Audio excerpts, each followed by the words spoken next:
Hi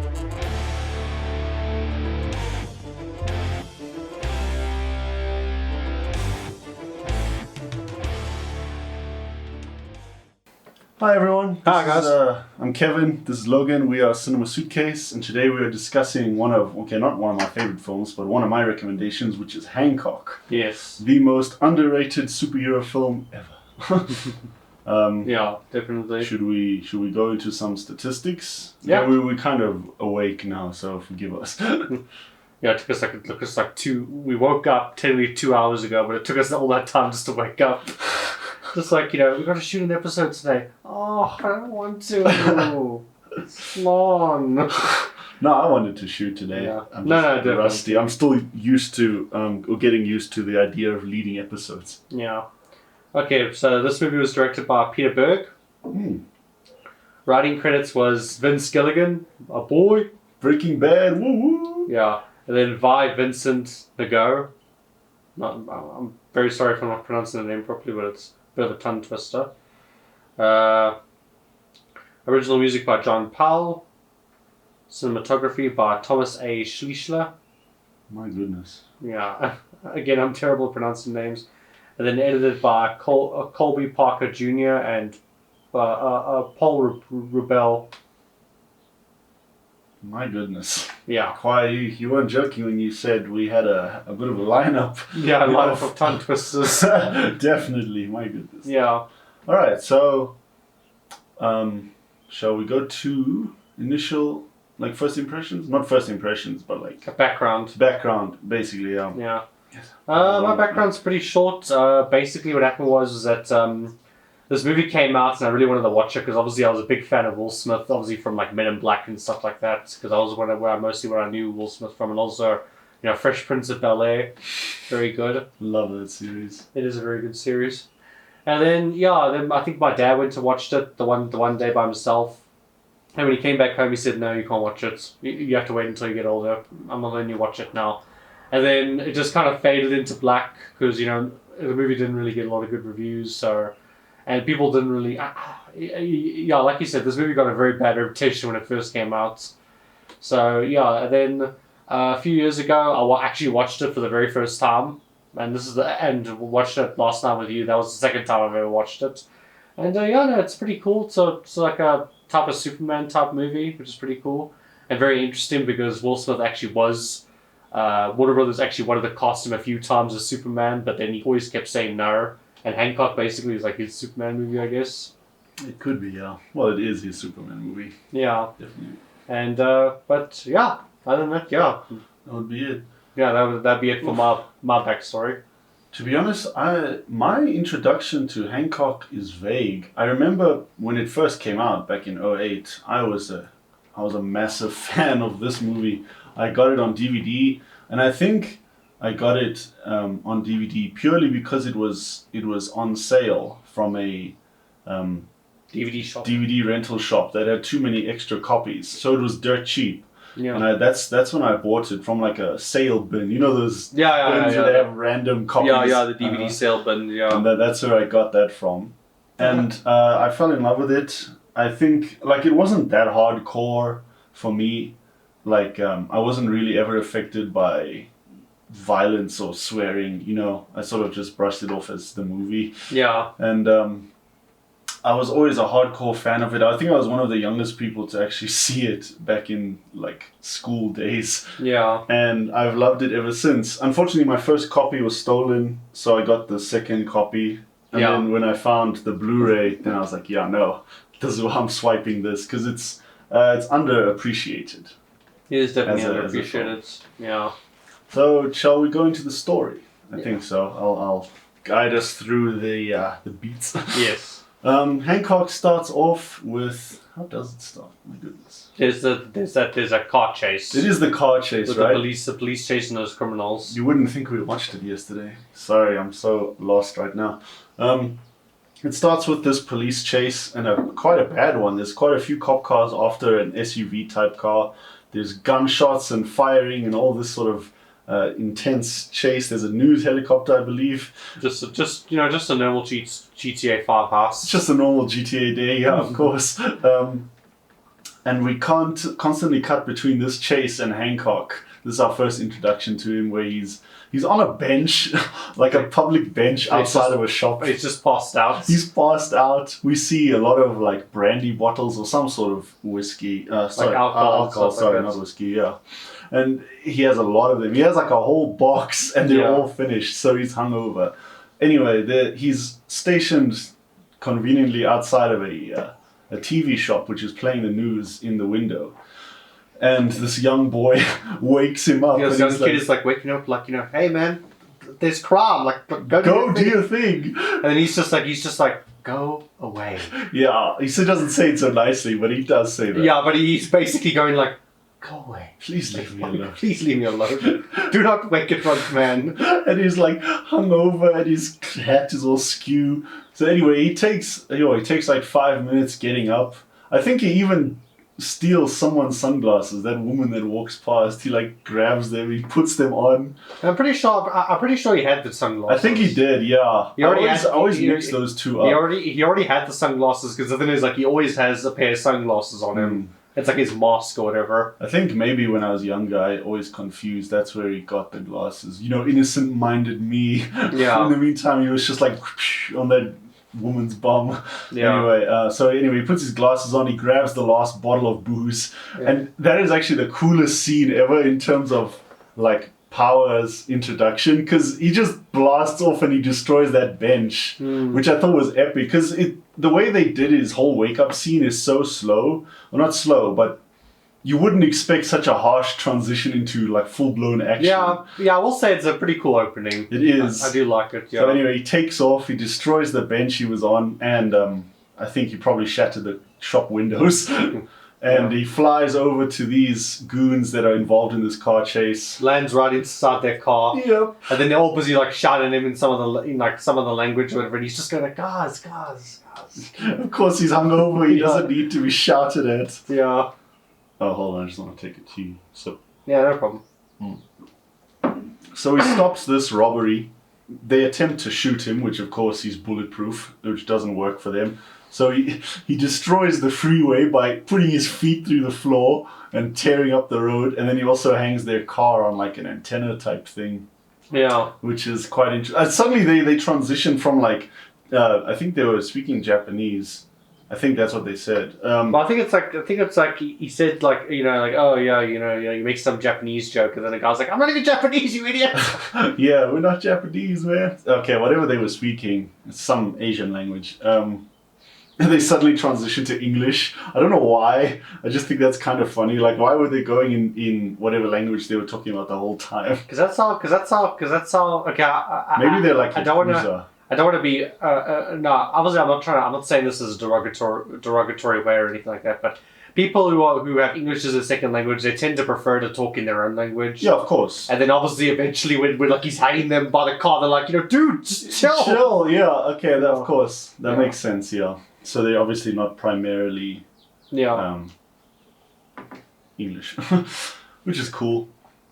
So anyway, that sort of opening scene is a nice way to just introduce us to who he is and how he's not really your standard superhero, because he's quite not unforgiving, but ghetto. He's superhero from the hood. Yeah, superhero from the hood. There's our second merch drop. Yeah. What's an ideal word? Like he's pretty careless, reckless. He's reckless, basically. Yeah, he's not afraid of property damage or hurting people. Reckless, careless, that causes a lot of property damage. He's just like, oh well, I did the job. I stopped the crime, didn't I? Yeah, exactly. Even though there's not much of a building left standing, but still. Yeah. And so we sort of cut after that scene to the evening news, where we find out, okay, he's actually in a lot of trouble with the local sort of government and police because of all the destruction and property damage. But they don't want to go there and arrest him because, like, what can they really do? He's sort of untouchable. Yeah. And he's in a bar. He's watching the news, of course. He's drowning his sorrows. Yeah. He has a real alcohol addiction, actually. Yeah. I just wanted to clarify for you guys, we did watch the extended cut. Yeah, I was going to say that as well. Because the scene we're about to bring up now is, I think you said it's from the extended cut. It's the biggest difference for me. Yeah. Because in the theatrical cut, or let me just say, while he's in this bar, a group of young ladies come in, they're looking for him, they want to flirt or whatever. It's specifically one of them that they send forward to go talk to him. Yeah, she's like geeking out about him. She's it's Hancock, it's Hancock. She's a real fangirl. Yeah, she's a real fangirl, she pretty much just wants to jump him right there. Pretty much.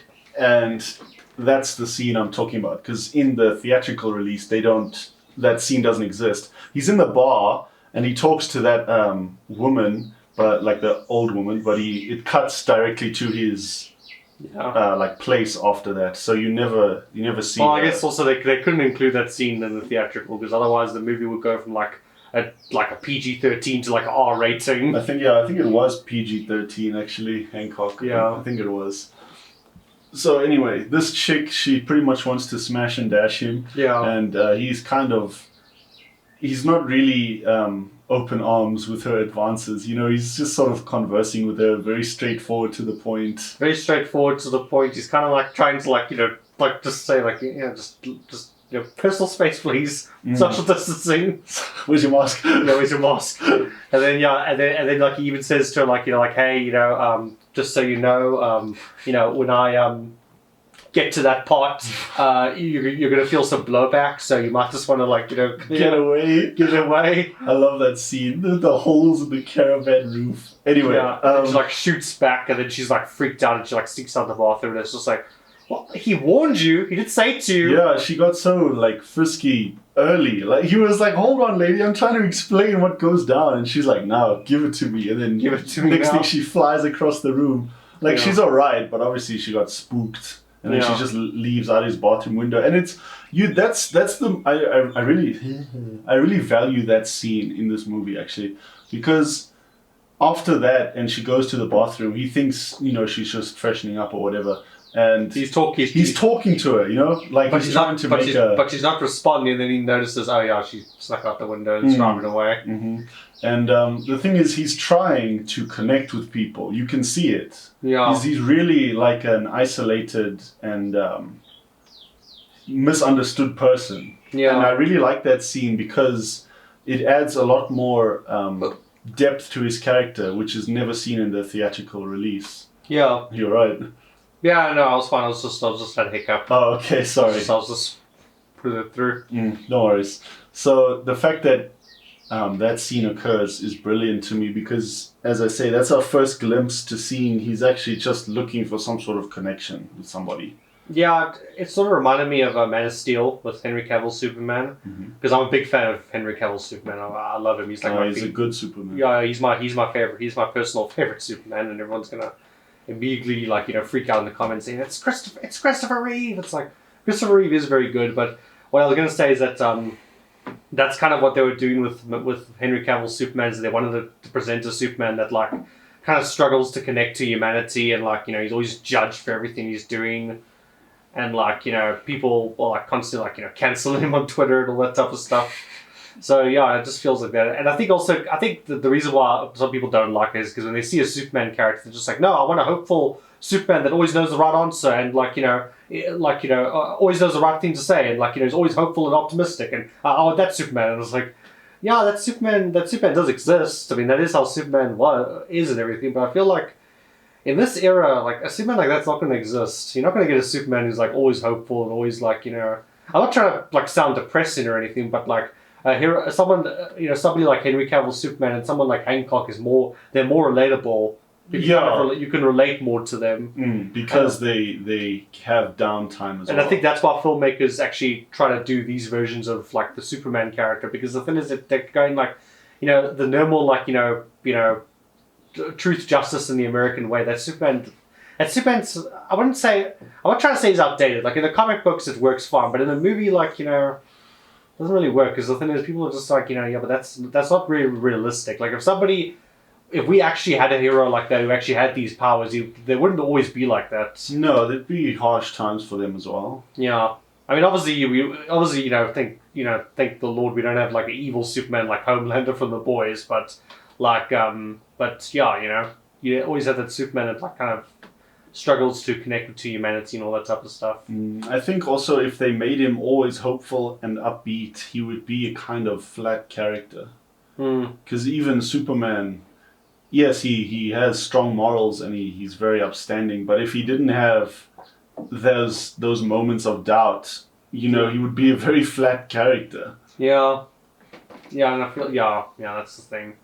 Like maybe if it worked obviously for Christopher Reeve because I was back in like the 70s and 80s. Yeah. So obviously back then it was a time to be hopeful, but now in the 2000s, 2010s, 2020s, it's very like it's this very bleak world that we're living in right now. I mean, I'm not trying to like sound depressing or make everybody watching this video like feel down or whatever, but it's more realistic. It is a more realistic take, I get you. And that's the thing, there's relatability in struggle. So, of course, it makes sense. So, thanks for sharing. It's not like a therapy session, like an AA meeting. So anyway, after we introduced to Hancock and his sort of powers and his character, we cut to another main character, whose name is Ray. I'm not sure what his surname is. Played by Jason Bateman, who I love. Yeah, my family, we all love Jason Bateman. He's really awesome. He's one of my favorite comedy actors. He's just very dry delivery and that type of thing. And then my sister recommended this Jason Bateman movie to my dad the other day, and he was watching it. And like the movie's got like a lot of like crass and like very like raunchy humor, and that made my dad feel uncomfortable. And when I was driving in the car with him, he said like, "Yeah, I reckon your sister, she recommended this movie to me, and I don't know why." And he says like, "Yeah, but I think it's because when she sees Jason Bateman, she thinks of me." And I actually kind of agree. I'm like, yeah, this is basically my dad. Nice. What does he look like, Jason Bateman? No, it's how he acts and everything like that. Okay, and like his reaction to things and everything like that. Okay, that's cool. No, that's fair enough. I like that. That's a cool connection. So Ray is a kind of struggling PR guy. He's trying to convince these big corporations to sign up for a sort of campaign he's made in the hopes of improving the world. And the idea behind this campaign is these mega corporations will give away whatever they produce for free to the people that really, really need it. Be it pharmaceuticals or clothing or anything like that. And basically every boardroom is just like free. Every boardroom, of course, it's all about the money. So they tell him no, and his campaign is just not getting off the ground. They kind of think he's a real idiot. Yeah. I like his good intent. Yeah, he does have good intentions. Just the problem is like the invisible hand says no. These corporations are basically just gonna be like, look, unless there's money to be made, we are not interested, and we are not giving away stuff for free. No, definitely not. So he's on his way home, and for some reason, there's an intersection that crosses over some train tracks. Yeah, obviously there's like a traffic jam, and then like people are. He's like on the phone, and people are like hooting at him, and he doesn't notice what's going on, and then he realizes, oh shit, I'm on the tracks. Yeah, there's a train coming. There's a train coming. So I think he was probably very distracted. He had a shite day, obviously. Yeah. And he's on the phone with his wife, of course, just telling everything how it goes. So he probably didn't even realize he stopped right there on the track. When you're driving, you sort of just keep up with traffic. You don't really think about it. Yeah. So he ends up on this track, and this train is on the way. And of course the door handle comes off, and he rods to himself, like he's like, fix the handle. he always said this to himself, and then he didn't. And he gets stuck with his seatbelt. So Hancock arrives just in time, sort of lifts his car, pushes it out the way onto another car, which is not the greatest strategy, and then he stops the train dead. He could have just left, but of course he's still a very lost soul, so he's very destructive, and he stops this train dead, which of course causes the traffic or the train carriages to completely misalign with the momentum. Yeah. And of course, now people are upset with him because... They'll immediately criticizing him, saying like, why don't you just pick up the car and fly away? Yeah, exactly. You did that earlier. So he's like, all right, bring it. Come on. He'll take any one of them, which of course he'll win, but he knows they won't do it. So Ray is like, hey, calm yourself. He sees a good opportunity here to maybe turn Hancock's life around. And I mean, how often do you really get to meet him? It's not like you know where he stays. Yeah. He's kind of a drifter, I think. Yeah, Hancock. He's a bit of a drifter. And he uses this to say like, hey, he did some good. So okay, it wasn't ideal, but you know what? He tried. He tries to a benefit of the doubt, silver lining situation, and I think through that, like Ray sees an opportunity to potentially do some real good because obviously these corporations aren't going to budge, but maybe someone who is down and out will turn their life around, which is cool. Yeah. Which I think adds depth to both Hancock even further, as well as Ray. He's really a good-hearted dude, and the system just he has no luck against the system right now. Yeah. What's your take? Any thoughts? Any opinions? Well, yeah, no, it was pretty cool. Like, I even said to you, like, that reminded me of the Fantastic Four scene where they're on the bridge of the bus, and then there's that bus coming, and then, like, thing like this. Yeah, that's right. It is that scene. It sort of reminded me of that scene. And yeah, no, it's cool. One thing I do like is I like when he lands, like, he always causes that, like, crater, or, like, when, like, he, like, flies off, like, there's always, like, that ripple effect and everything. It reminds me of, like, Henry Cavill's Superman when he, like, flies off, like, there's always that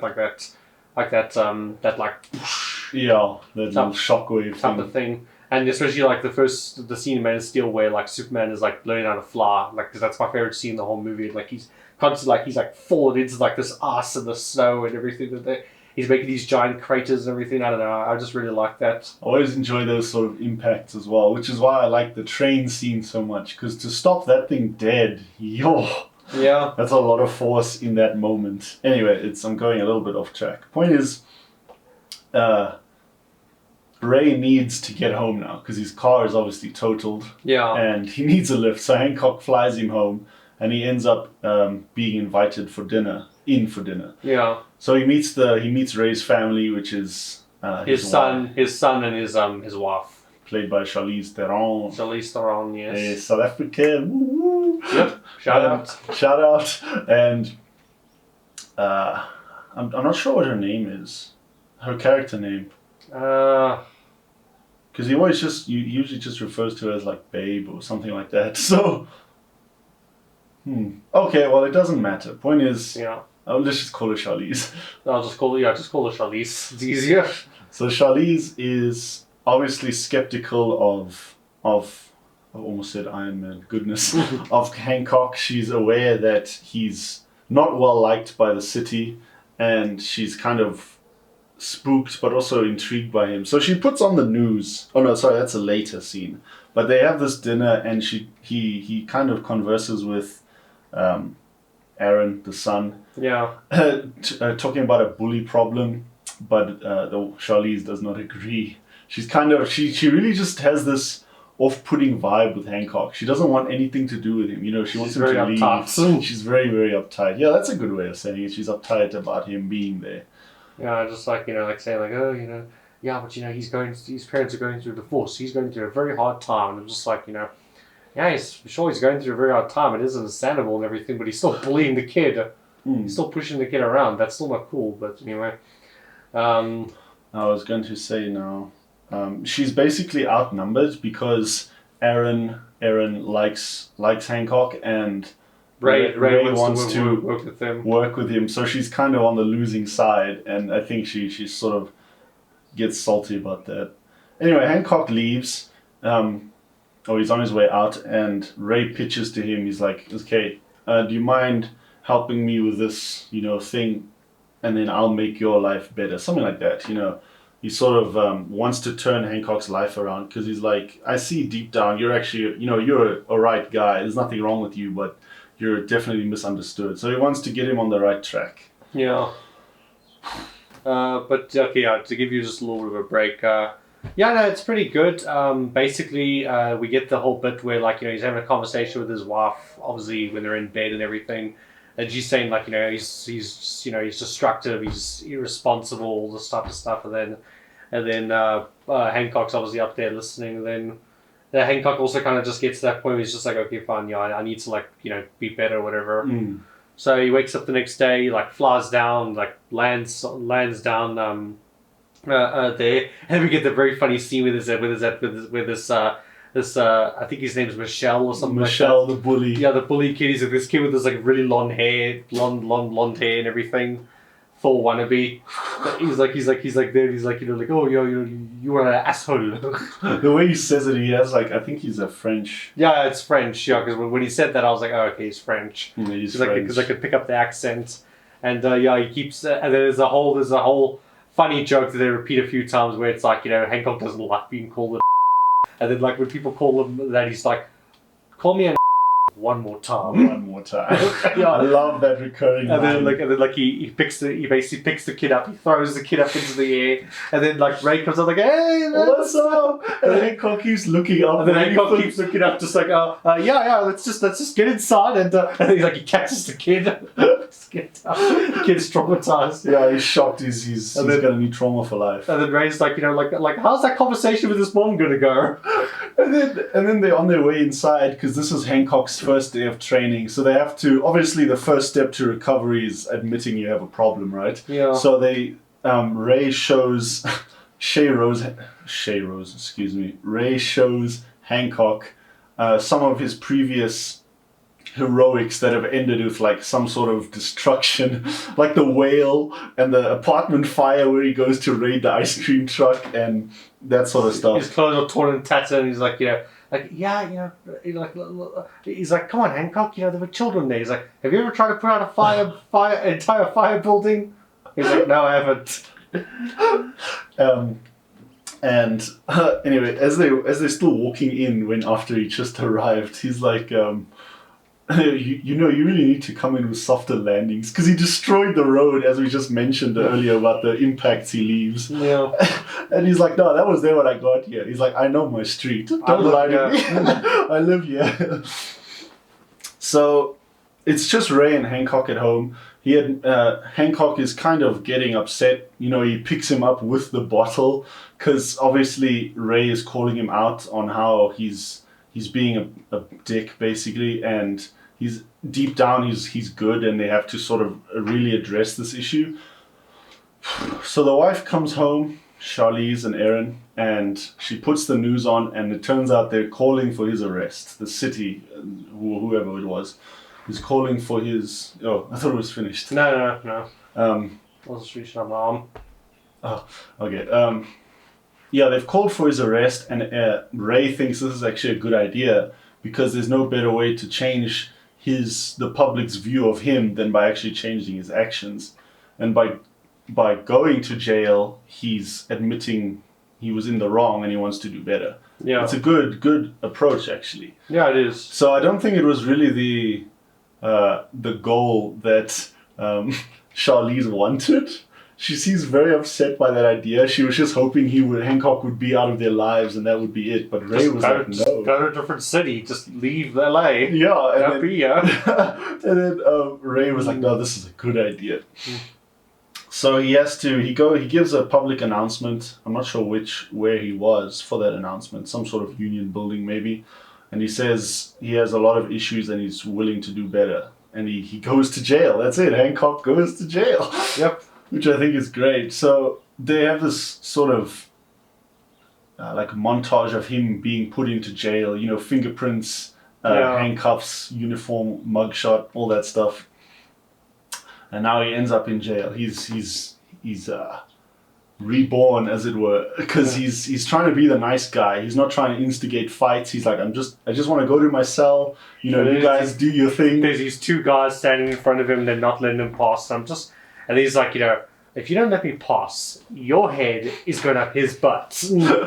I didn't think, because he did that reference in the beginning. You didn't think he would do it. I didn't think he'd actually do it, but it's also kind of just like, what are you guys doing? Like, you stand in front of him, like, yeah, I know, you Hancock. It's just like, you do realize he could smack you, right? He could, like, throw you both into the sun.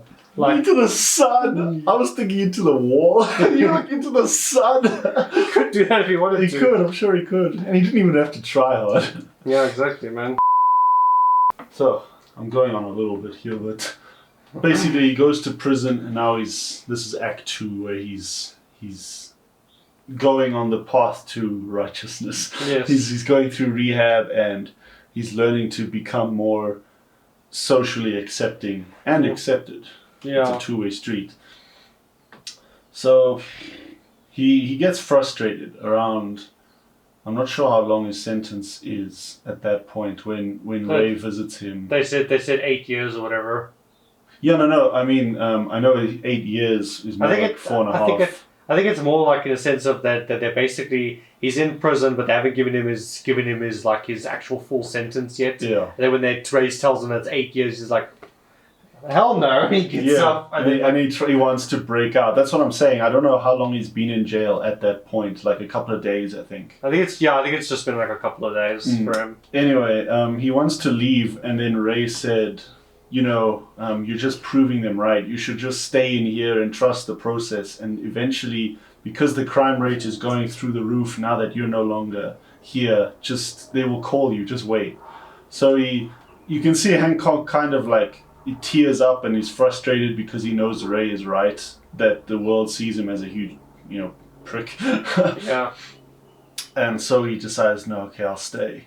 He's a real bully in basketball, though, because he just throws the ball from across the court and he gets it in almost every time.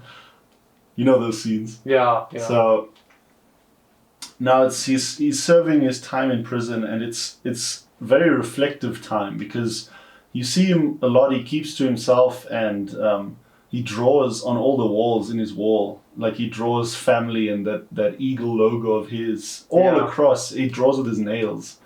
Yeah, and he keeps going to those sharing sessions, and then as prisoners they share all the stuff that they're doing and everything like that. And then they always ask Hancock, do you want to say something? He's just like pass. Yeah. Pass. And also, sorry, I was saying to you that like when he's in the prison and everything, I'm like, yeah, this is the prequel to Suicide Squad. This is when he meets Amanda Waller. Yeah, I remember you did reference that it would be so funny if it was a prequel. So Hancock turned Deadshot. Yeah. Anyway, so that's pretty much what happens up until he's in his cell, he's passed out. Oh, and just before I get to this point, he's visited by Charlize and Aaron. Yeah. And they just give him some spaghetti madness, as they call it, which is what they ate when he came to dinner with them. Yeah. And I don't know, she just sort of says, whatever you're doing with Ray, just don't let him down. And he doesn't really respond. He sort of looks at her because he knows there's something about her that's, I don't know, it's just on his mind. I don't think he really has an idea of what, but there's something about this woman. Yeah. So she leaves, and Aaron leaves the little dinosaur. This helicopter. I hope the mic didn't pick up the helicopter that just went over us. It probably picked it up. Probably. Thinking his sign language. Anyway, Aaron leaves him the dinosaur because he really likes this dinosaur toy. And what I like is you see that little toy right on Hancock's shelf. Yeah, he does. I think that's really cool because he has like a friend almost. Yeah. Not the toy, I mean the young boy is like a friend to him. Yeah. So anyway, during that scene, he gets called. He's like woken up by one of the officers. He's like, hey, I need you to wake up. And Hancock's like, no, 5 more minutes. So he's like, hey man, you got a phone call. It's the chief of police. He's looking for you. Yeah. So Hancock, he knows now his time he's come. The crime wave is sweeping LA. And, now is his first chance to be a real hero and not destroy things. Yeah. So he puts on the suit that he doesn't like, and he shaves, he cleans up. I wish I could shave like he could with his nails. Yeah, just like. That would be so nice. Yeah. Anyway, and he arrives, and it turns out that there's some sort of a bank robbery with a /hostage situation. Yeah, they got these like automatic assault rifles and these like military grade weapons and everything. So they're just. And there's this one police officer that's hiding behind a car, and then she's pinned down. And the problem is the other officers can't get to her because of these machine gun guards and everything. So and she's wounded as well. Hancock, and then there's also that whole thing where during the montage, Ray says to him one thing you should say to police officers, when you fly down is good job. And then when he flies down to help these cops, he just keeps saying yeah, good job, yeah, good job. I love that. I love the first time he says it when he's like, then he leans in and he's like, good job. Yeah. The way he says it, it's so forced that everyone is looking at him like, yeah. And then they're also looking at his suit and he's like, it's a little tight, but whatever. Anyway. Yeah. So what are your thoughts on the suit actually? The black and green. Yeah, the black It's is. it's Is it more like a yellow? it's like a yellowish Like green, a yellowish green on the shoulders. like the finish. Yeah, I like that. I thought it was very simplistic, which is cool. It's I don't know what kind of material it's made of because it's Leather. bulletproof. Yeah, but leather's not bulletproof. Yeah, I know, but but I meant like obviously like in real life the actual costume. Yeah, it's probably some sort of leather spandex. Yeah. I like that design. I'm glad they put the logo, his unofficial logo, the eagle. There's quite a lot of symbolism with that eagle for me. I don't know why, because even in that scene with the shootout and the robbery before he gets inside, there's that eagle statue. Yeah. And now all they need to do is just put like a little S on the front there, and then just a little thing, just push that into the DC slate, and Hancock. Yeah, no, Superman. No, I know what you meant, but obviously they'd have such legal issues, so his name is Hancock. Yeah, but I like the costume. I think it looks really good on Will Smith. It does reek of the early 2000s, though. It does. During that X-Men Blade era, where they were basically like, okay, we're not going to give them the actual iconic costumes. We're just going to have them dressed in black leather the entire time. I remember that was one thing that like always disappointed me about the original early X-Men movies, was that they always used to wear these leather outfits. And I'm just like, what the hell? Like, wear the actual costume. Like, I remember when I first saw Wolverine in his leather outfit, I'm like, why isn't he wearing his costume? And then my parents were like, he doesn't need to wear the costume. I'm like, yeah, he does. Like, put on the actual costume. Oh yeah, the yellow suit, yellow and blue. Yeah. It's true, he never wears that thing. Oh, anyway, I like the suit on Hancock. It's not... I preferred him much when he wore like shorts and Nike sneakers. I thought that was a more iconic or a casual look for him as a crime-fighting outfit, but obviously they had to change it. You're a superhero, you need to have a superhero costume. Exactly. You need to have your super suit. Your super suit? Where is my super suit? He can even play that role, exactly. So there we go. Where is my super suit? So Hancock is actually the spin-off of Frozone. After his wife left him, he descended into alcoholism. Yeah, basically. So he takes out these robbers, a lot of them, but this is where you meet the real...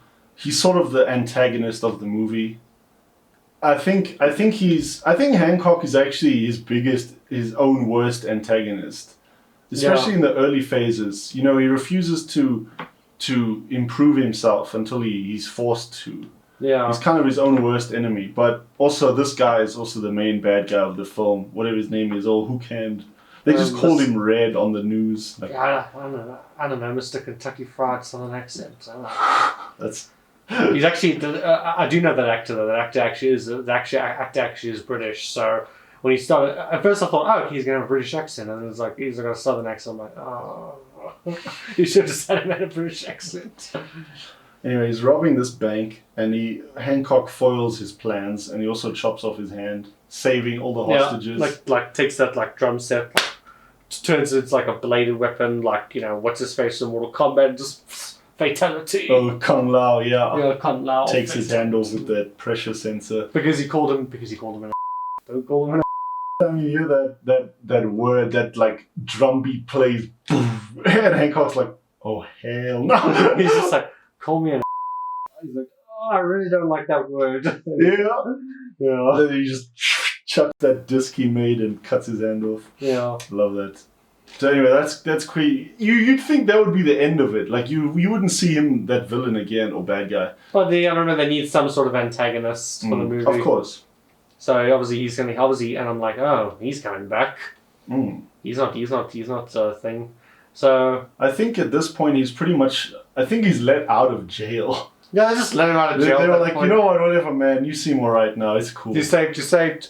You have a new costume. You saved a bunch of hostages, and so good job. You good job. Yeah. You're okay now.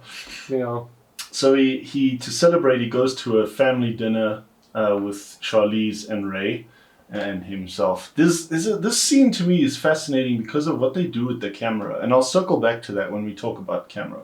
But it's a very reflective scene and kind of like an origin story for him and for Ray. Yeah, because he's like sitting there and eating with them, and then he says how did you guys meet? And then he says Ray goes on about how my wife my wife passed away, giving birth to Aaron, and then I was a single dad. I didn't know what I was doing, taking care of this baby, and then I was in the aisle looking for like different types of diapers. I didn't know what I was looking for. Then that's when he meets Charlize, and then obviously she basically became like like a rock for him and everything like that, and sort of helped him through that phase. Yeah, which is fair enough. Cool. Yeah. And then they ask him like, what about you, Hancock? And then he obviously gives his whole origin about how he woke up with amnesia and they're in a hospital and they couldn't, when they tried to like operate him or like inject needles into him, it broke and he had powers.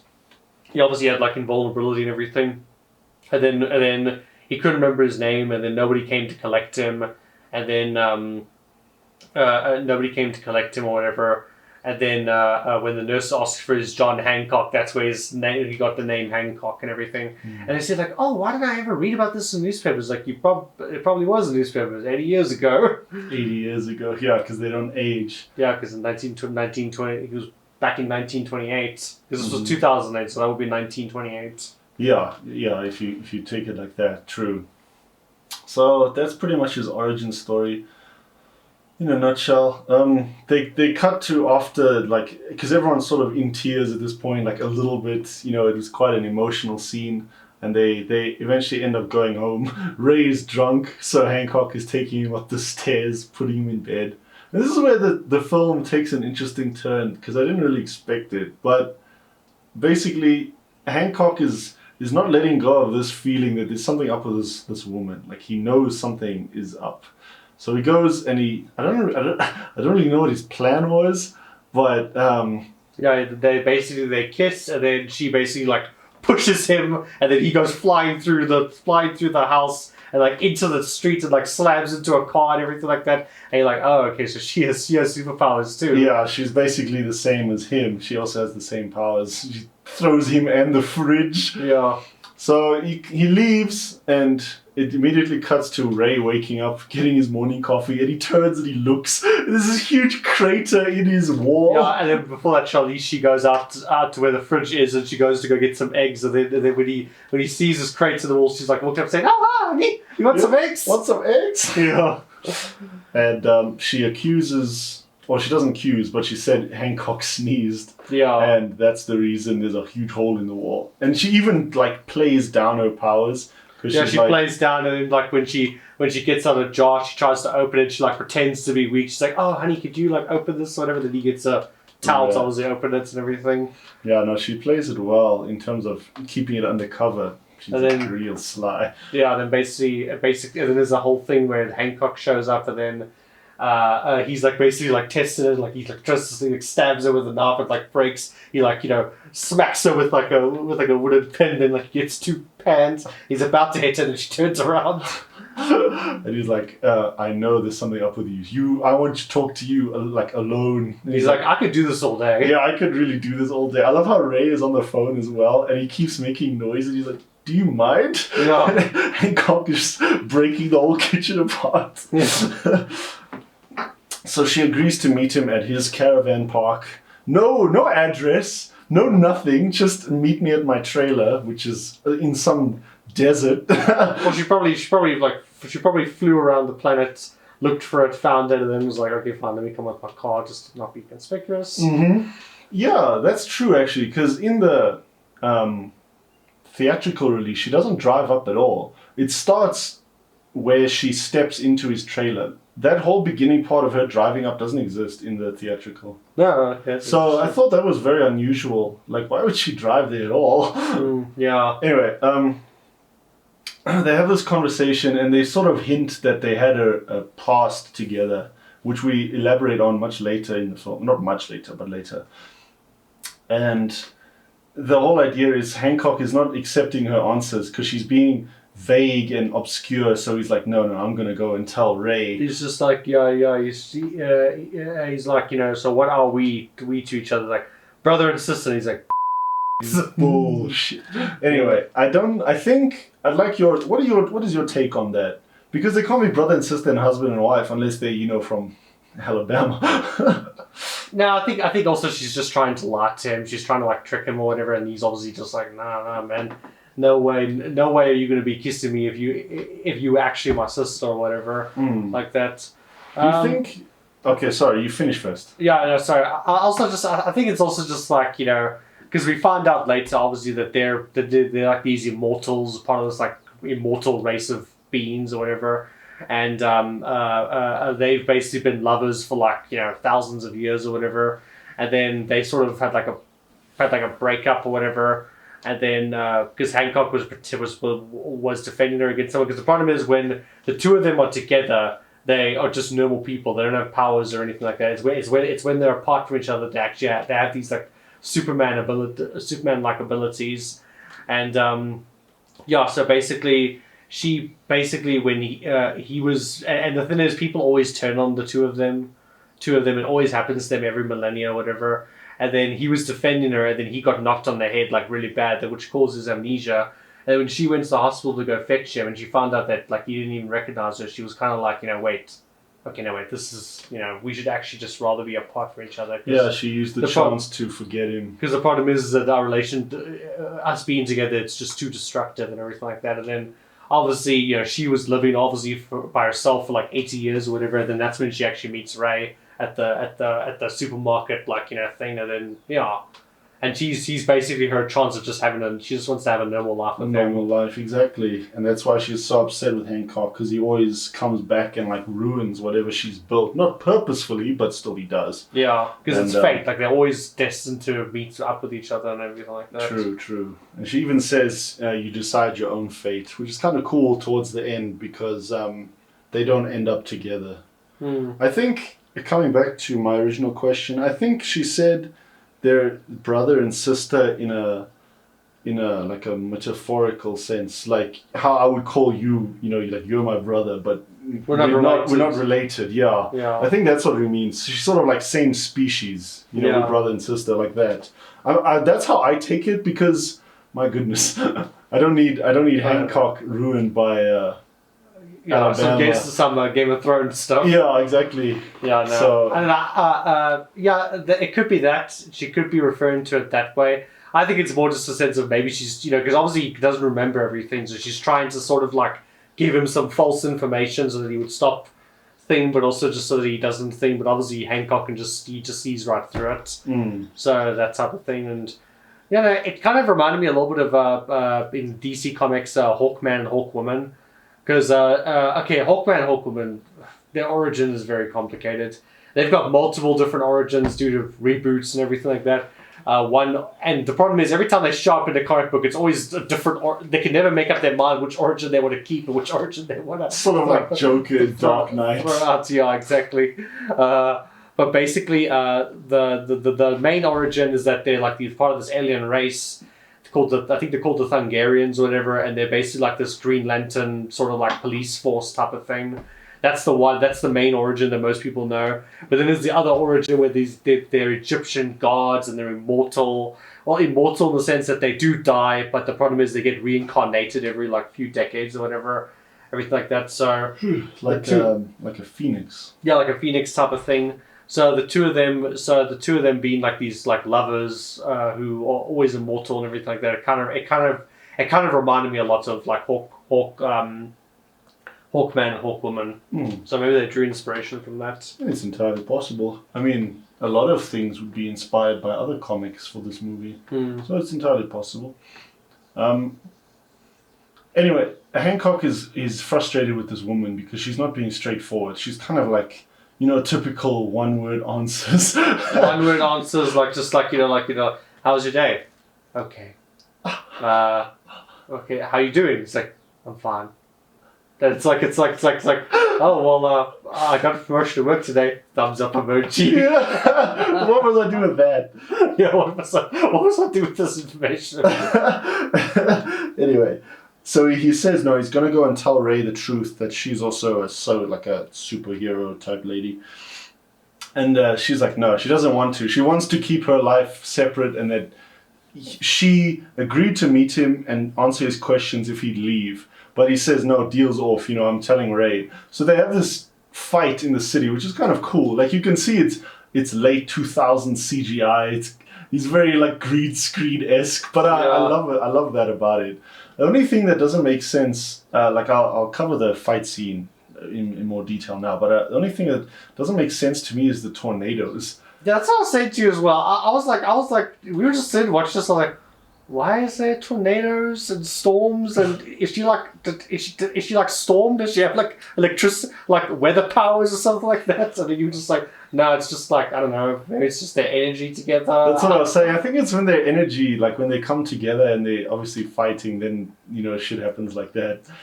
That was my logic. I don't know. It's just very weird. I would have been fine if they were just fighting and that was it. Fair enough. Yeah, no worries. I totally understand because you can see all the electrical storm stuff on the Blu-ray cover there. And I'm just like, what is going on?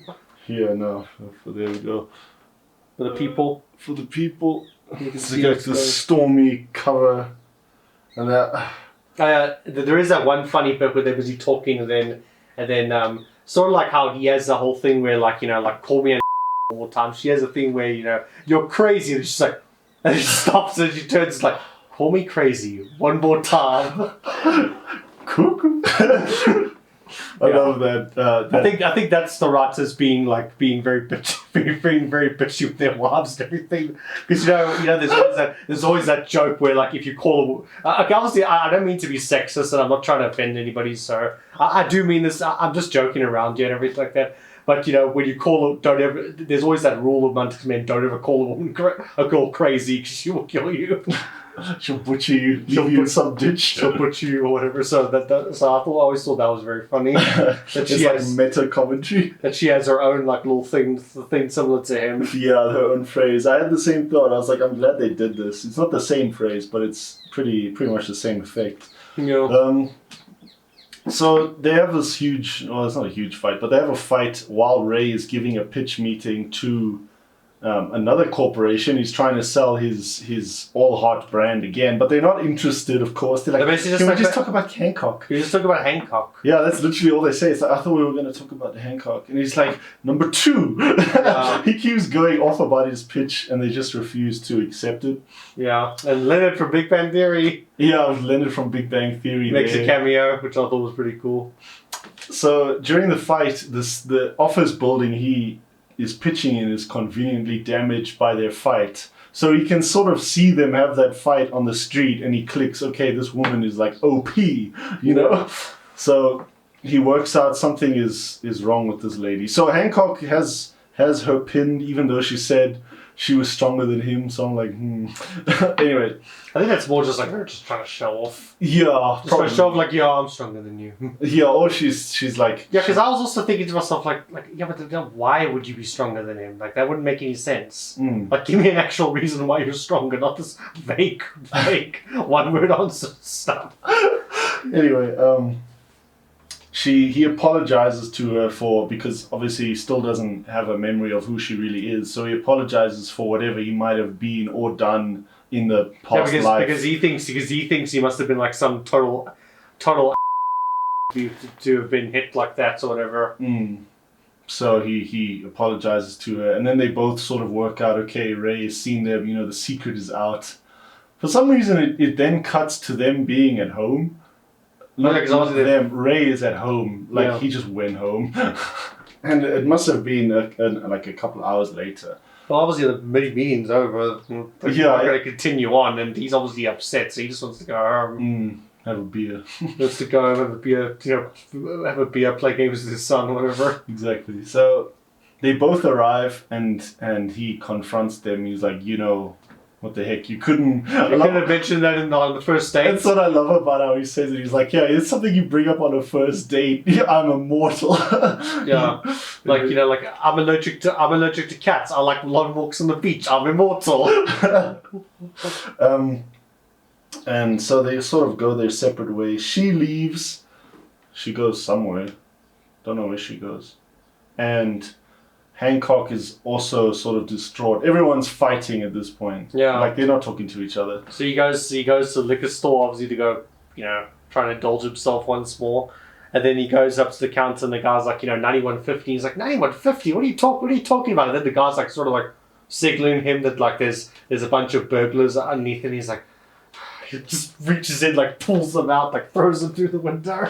I think that scene is well done actually, because he's like 91.10. He says 91.10, and then I'm like, that's such an unusual price. Even he's like, that's a lot of money for 2 bottles, $91. But then he covers the 0 and it says 911, and then he points to the guys underneath. I was like, that's actually clever. Well done. That was very clever. So anyway, he throws the one guy through the fridge, and the other guy is keeping the teller hostage, and he's like, my whatever candy bar versus your gun. Let's see who wins. So he kills him, but Hancock is now, of course, close to his opposite lady. Yeah. Opposite lady. So when he gets shot, the bullet actually goes through and actually hurts him. And now he's vulnerable. Yeah. So Hancock is rushed to hospital, which is something that the news finds incredibly interesting, because they're all hounding Ray as he's going to hospital, and he's like, is there some sort of new bullet technology or whatever? They're harassing him, reporters. Yeah, reporters. Jumping on the story. Yeah, jumping on the story, exactly. And for some reason, Charlize is there at the hospital as well. She's obviously like snuck in because she has like a robe. Unless she actually works there, I don't think so. But... No, she doesn't. No. Well, yeah, but remember, she's always drawn to this guy, so... Yeah, she basically is saying to him that, look, no, we were lovers and everything. We always lived together, but no matter what happened, destruction always came. And, what happened was, I think that they didn't have powers, and then some people were trying to attack her, and then he defended her, but then he got knocked on the head. And then, like I said earlier, basically, and then when she saw that he didn't have his memory, he didn't remember who she was, he was like, okay, no, it's better if we stay apart from each other. That's basically what it ties into. But she explains that they were, obviously in a relationship over the years, because she goes all the way back to, 1850, and then she says, 1920. 4000 BC. Yeah. Something like 3,000 years, something like that. Anyway, during that scene, Ray is also coming up in the elevator, and we get a shot of old Captain Hook. Captain Hook. Yes, he escaped from prison and he's looking for revenge with those 2 guys that tried to jump Hancock in prison. The 3 of them, basically. Yeah. And now because Hancock is vulnerable, and so is she. It's kind of boss fight time, because he's lost his abilities. Yeah. They try to shoot him, and then she tries to step in front, but then she gets shot, and obviously the bullet's affecting her. So he flies over, puts her on another bed, so the doctors can start to tend to her. And then he starts to fight these guys. I don't like how that scene's edited. I'll just say right now, I don't like how it's edited. I want to get your take before we come back to you. Okay, well, let's start with you. Well, what don't you like about it? It's too much quick cutting. It's so much quick cutting in the music, and it's just very it's very jumpy and just all over the place. I'm just going, what is going on and everything. I understand why they were doing it. And look, the thing is, obviously from an editing from as an editor to an editor, it is subjective. So obviously this is just my opinion. Somebody else will look at it and go, that's the thing. And I'm not trying to knock the editors for this movie or anything. It's, obviously it's their edit. It was their style. It's what they wanted to do with the scene. So I'm not knocking anybody. I'm just saying. Oh, sorry. Camera flashed. Yeah. I'm just saying, for me personally, I didn't really like how it was cut and edited together. But I mean, the thing is, that's how editors are with each other. I mean, even you and me, we have fist fights every now and then about how you and me edit our episodes, because we edit episodes separately, and we have both have very different editing styles and everything like that. No, of course. So I get what you mean from that point of view. It's fair enough. I wanted to say, what do you think? Do you think there's a connection, because where he was shot and where he was shot were identical? No, where the 2 of them were shot. Yeah. It could be. Do you think there's some sort of connection? I never noticed it before, but I thought it might be interesting. Yeah, I think also the thing is, they kind of feel each other's pain, because the thing is, as he's getting shot, she's also sort of taking the shots as well. Even though she's not being physically shot, she's still.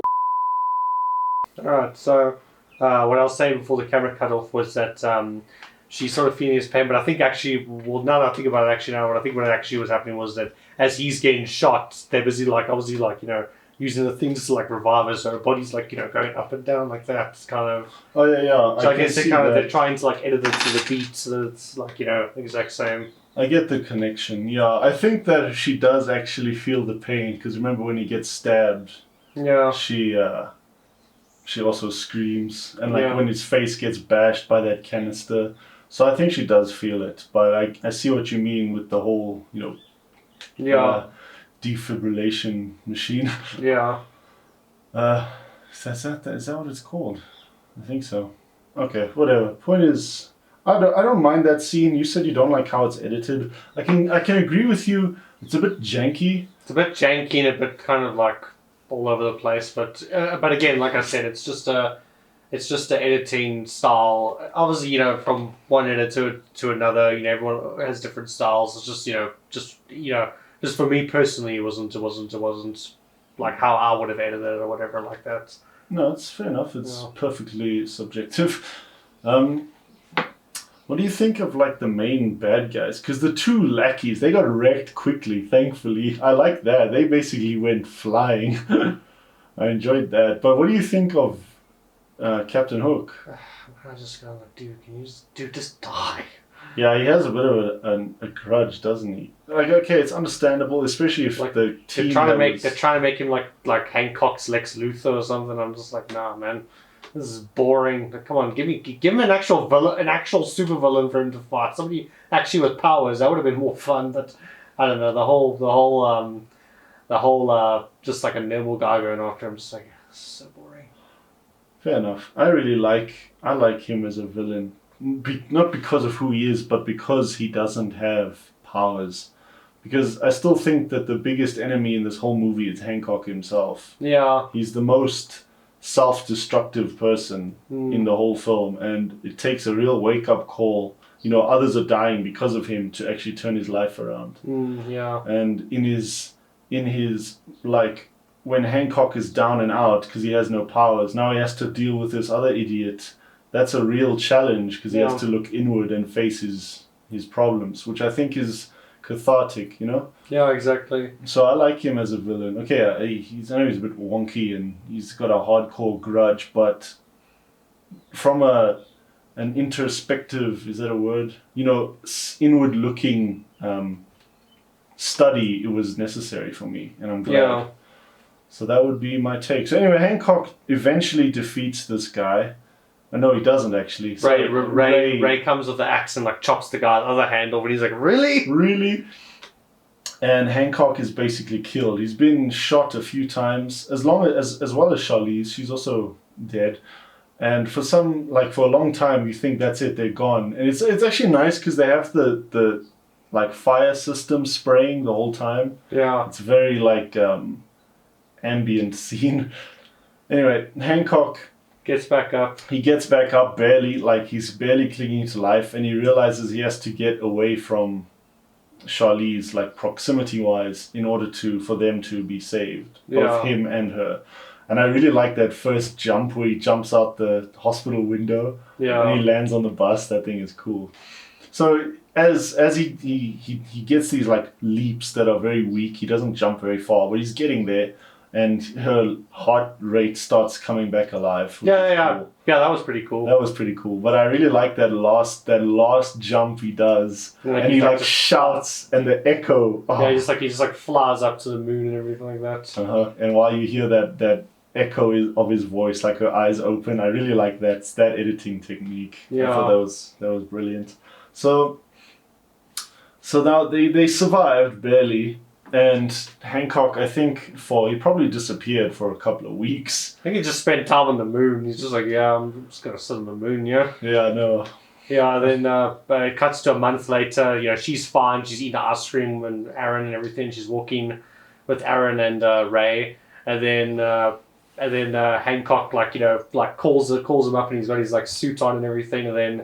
And then he says, he calls up Ray and says, look up. And then Ray looks up at the moon, and then he's got this, Hancock made this little, heart shape on the moon for him. His logo, all heart thing. Yeah, to get the all heart thing up and running and everything like that, just to kind of help him out. And, it was a good scene. And then, Hancock's sitting there, there's, the eagle there with him, and then, he, flies down, and it's just the epic Superman ending. Mm-hmm. Yeah. There is a post-credit scene. Is there a post-credit? Yeah, I forgot that it existed. Let me tell you what happened. It's basically this guy robs a liquor store, a low-level thug, and the cops swarm him on like a 4-way stop, so he's surrounded completely, and he takes a woman as a hostage, and he's like, all right, you're gonna let me free, and you're gonna let me take the cash and all that, and then Hancock lands, and he's like, this and that, or I'm gonna shoot you. You hear me?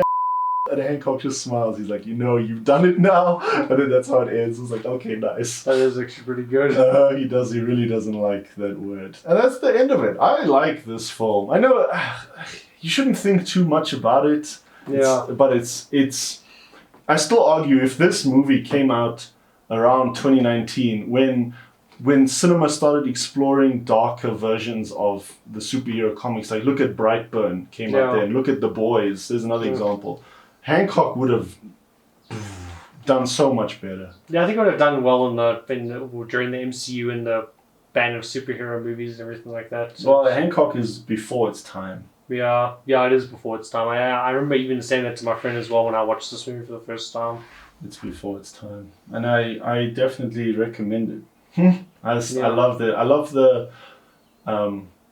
the idea that Hancock's own worst enemy is still himself. To me, you can't change that. It's ingenious because most superhero genre films, they have a big bad, the big opposing CGI battle villain. Yeah, exactly. But he has to look inward to himself to become a hero, which is cool. Yeah. I don't know how to word it right, but I hope that people understand. No. It makes sense, man. It makes sense. So that's why I think I like it so much. He's really a misunderstood character. He is. He should be on the new Avengers. I mean, especially now that he's alcohol free and stuff like that. Yeah. He should be there. We don't need no Shang-Chi. No, I'm joking. But we don't need no Eternals or anything like that. Yeah, exactly. Whoever they are, they still don't know what they want to be. Apparently. Anyway. Hancock should be in the next Avenger. Yeah. So, what is your take? If you, or do you have something to ask me? Or no, I don't really have much to ask. I really enjoyed it. I think it's good. It's not my favorite movie ever. I'd probably give it like a 7 out of 10. But I mean, it's an enjoyable superhero movie, and it was fun to go back to a movie a super movie that I never watched when it came out, and kind of see how it is compared to everything else that's coming up now. And look, at the end of the day, at least they took risks. That's true. At least they took risks. At least they did something different. I mean, not like the MCU where every single movie is exactly freaking the same. Formulaic. Yeah, exactly. Okay, cool. I suppose we can go to like shots we fancied. I'll go first. I don't really have that many. The first one I like is when Hancock is like hung over at his trailer, and he sort of wakes up on that couch outside, that lazy boy, sort of like this chair. Yeah. And then he's looking at the sun. The camera's like behind him looking up. I think that's a cool shot. I'm not sure why. Maybe it's like some sort of metaphorical thing. Yeah, it is very cool. Like he's looking at the higher power or whatever. I don't know. I'm grasping at straws, but I like it. And then, I think another shot is definitely when Hancock leaps, that last leap, and he goes to the moon. Yeah. And then she wakes up, like her eyes open. That one's very powerful. It is very powerful. But one thing I want to get your take on, I'm not sure if you noticed it, in the emotional scene, pretty much any emotional scene, but most prominently is the dinner scene, right after Hancock's basically released. Yeah. They have a close-up of everyone's face, right? And the frame is covered entirely by someone else's head. So you only focus on the face. They did that for every person talking, that whole scene. And it's so hard to notice. I noticed it by chance. Yeah, I didn't notice it. I didn't notice that, but you're right. It was fascinating to me, and I'm not sure why they did that. I think it was drawing attention to just someone's facial expression. Like their facial acting had to be, top notch for those scenes. Yeah. I don't know why they did that, but it really fascinated me as a visual choice. Do you think there's some sort of logic behind that? I really don't have a reasoning other than it's to create that really emotional connection between whoever they're talking to and the audience. I think it's just to create that emotional connection, and Okay. I think that's it. I don't have anything outside of that. Oh, one shot I do like is when Hancock he grabs that last beer from his box right in the beginning and he destroys that bench. That shot is so mint. Yeah. I fanboy for that shot. The first time I saw it, I was like, whoa! Yeah, exactly. Those are definitely my... another shot I do like quickly. My last shot is when Charlize is talking to Ray and they're going to bed, and then it has that crane that pans up and he's sitting on the roof like listening. That shot is nice. That is a nice shot. It's very, very beautiful. Other than that, no, I think I'm okay. Yeah. Nothing that was profound, but that camera thing they did with the faces was very intriguing to me. And I definitely like to incorporate that. Shots, do you have? I think for me, just in terms of shots, I like the shots when he's actually in the costume. Like there's that shot of him like walking between the cars and he's first got his suit. That's very cool. And I like the shot like at the end when he's like sitting on top of that building or whatever, and he's got the eagle next to him and everything. I just like that shot because obviously I'm a comic book guy and I like superheroes and everything. So for me, like those iconic suit costumes, shots of him in the suit, those are like obviously going to be my favorite standouts. Yeah, fair enough. One thing I do like, it's not a favorite shot of mine, but it's in the scene you're talking about when he's walking amongst the police cars and such. I like it how he's busy smiling and waving at everyone like good job, and then everything is breaking apart behind you, like the windows are shattering and he's just walking around smiles. That scene makes me laugh. He's so oblivious. Yeah. Okay, fair enough. I'm not sure if I have anything that I particularly learnt from this film. Do you have a lesson? Maybe, while I think. I guess it's also just a good example of having a tortured protagonist. Yeah. Having a protagonist. Having a protagonist who's very unsure of himself, very tortured, very, damaged in a way, and like them trying to become better and everything like that. It's a very good story arc. It is, right? That's pretty much my lesson as well that I would take is if you ever do a superhero superhero script, maybe it's not always the best approach to have a villain that's pretty much like them but just bad. Yeah. Sometimes because he's a bad guy. He's an anti-hero almost. Like he's not really worried about destruction or anything like that. And I think anti-heroes, they're my favorite type of characters. Yeah. Like some good anti-heroes. Who's a good anti-hero? Deadpool? The Punisher. Heisenberg. He starts off as an anti-hero and then he's just a villain. Who else? But you get what I mean. Yeah. Like characters that have good and bad characteristics. Yeah, exactly. Those are my favorites. So I would definitely incorporate his writing style into any character I potentially write. Yeah, definitely. That would be my lesson. Rating, shall we go? I know you said 7 out of 10. Yeah, mine's 7 out of 10. You're going to stick with it? Yeah, stick with 7 out of 10. Okay, mine will be an 8. I love this movie. It's close to me and I really like it. It's not in my top 10, but I think it's very, very undervalued. Especially in today's cinematic climate of superheroes. Yeah, exactly. So that would be it. Should I make an outro? Yeah. Alright, cool. So I'm new to this. Thank you guys so much for watching. I hope you enjoyed my scattered voiceover monologue of Hancock. If you're listening, thank you for that. Please like, share, and subscribe. All that usual stuff. And I'm Kev, of course. This is Logan. And thanks, guys.